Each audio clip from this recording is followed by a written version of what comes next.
Welcome or welcome back to another vlog. So for today's video, gagawa na naman tayo ng pagkain. Or magluluto na naman tayo ng pagkain.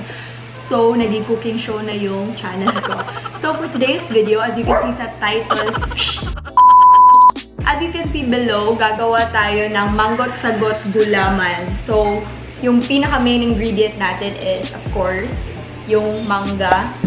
Then, yung gulaman, which is this. Yung in-can na lang yung binili ko at saka pinabuksan ko na para madali na lang and go with the flow na lang itong video nito.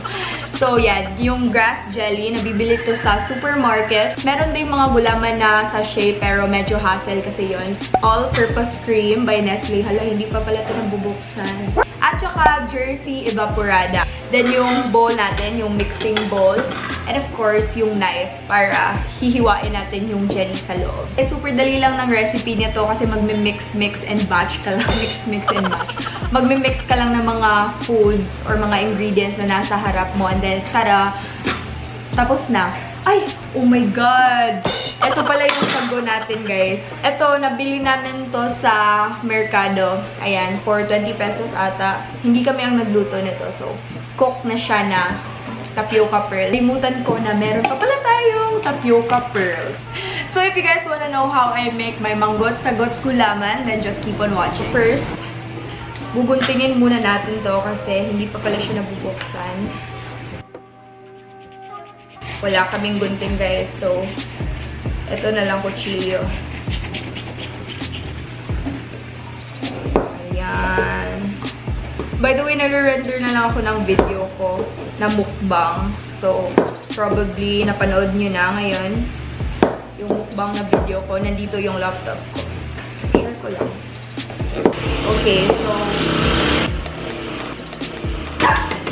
So, okay lang yan na hindi maganda yung pagkakakiwa ng ating mga jelly kasi kakainin din lang naman natin to and hindi din siya makikita sa ano. Maganda pa din siya sa picture. You know what I mean? It was at this moment that he knew.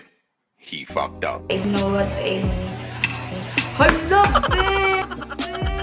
Fix! Okay lang yan, guys. Oh my God! Iti-tiktok ko pa pala. It was at this moment that he knew. He fucked up.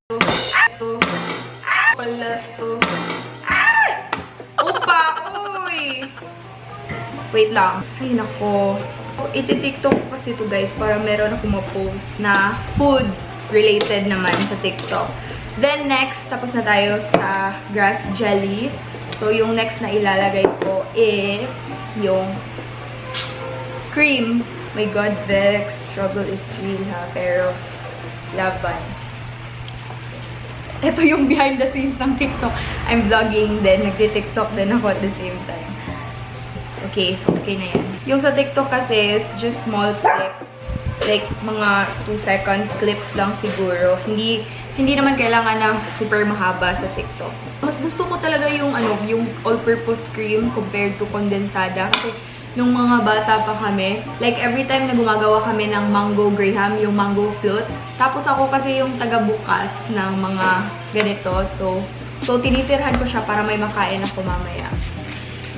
So next na ilalagay natin is yung evaporada. May mga buo-buo pa na jelly. Hindi kasi siya nahiwa ng maayos. Then next is yung ating sago.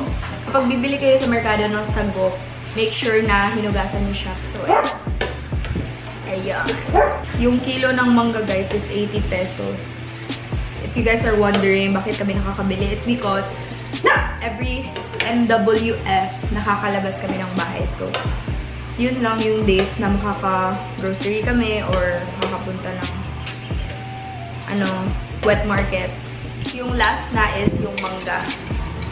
Ayan, ilalagay na natin siya lahat. Ayan, so medyo nag-overflow na ang ating bowl.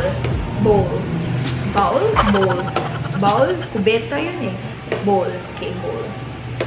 Tapos, ito na ang ating manggo't sagot gulaman. So, ayan, papalamigin na lang natin to and then ready to eat na siya.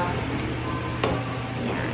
Actually, mula nung bata ako, gusto ko na talagang mag-luto-luto. Gusto ko mag-chef. Pero mahal kasi yung chef na course. So, kaya yun, hindi na lang ako nag-chef. Tikman natin.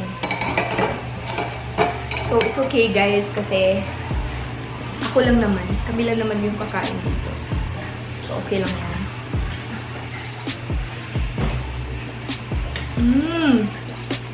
Wait. May kulang. Anong tabang? Sugar? Kailangan i-condense. Kulangan siya ng condense, guys. Ayan, guys. So, kumuha pala ako ng kondensada kasi nalimutan ko maglagay ng kondensada. Kasi nung tinikman ko na yung mango jelly natin, na-realize ko, bakit parang may kulang? Uubusin ba natin itong isang can? Buti na lang tinikman ko siya. Kulang pa. Siguro ubusin natin.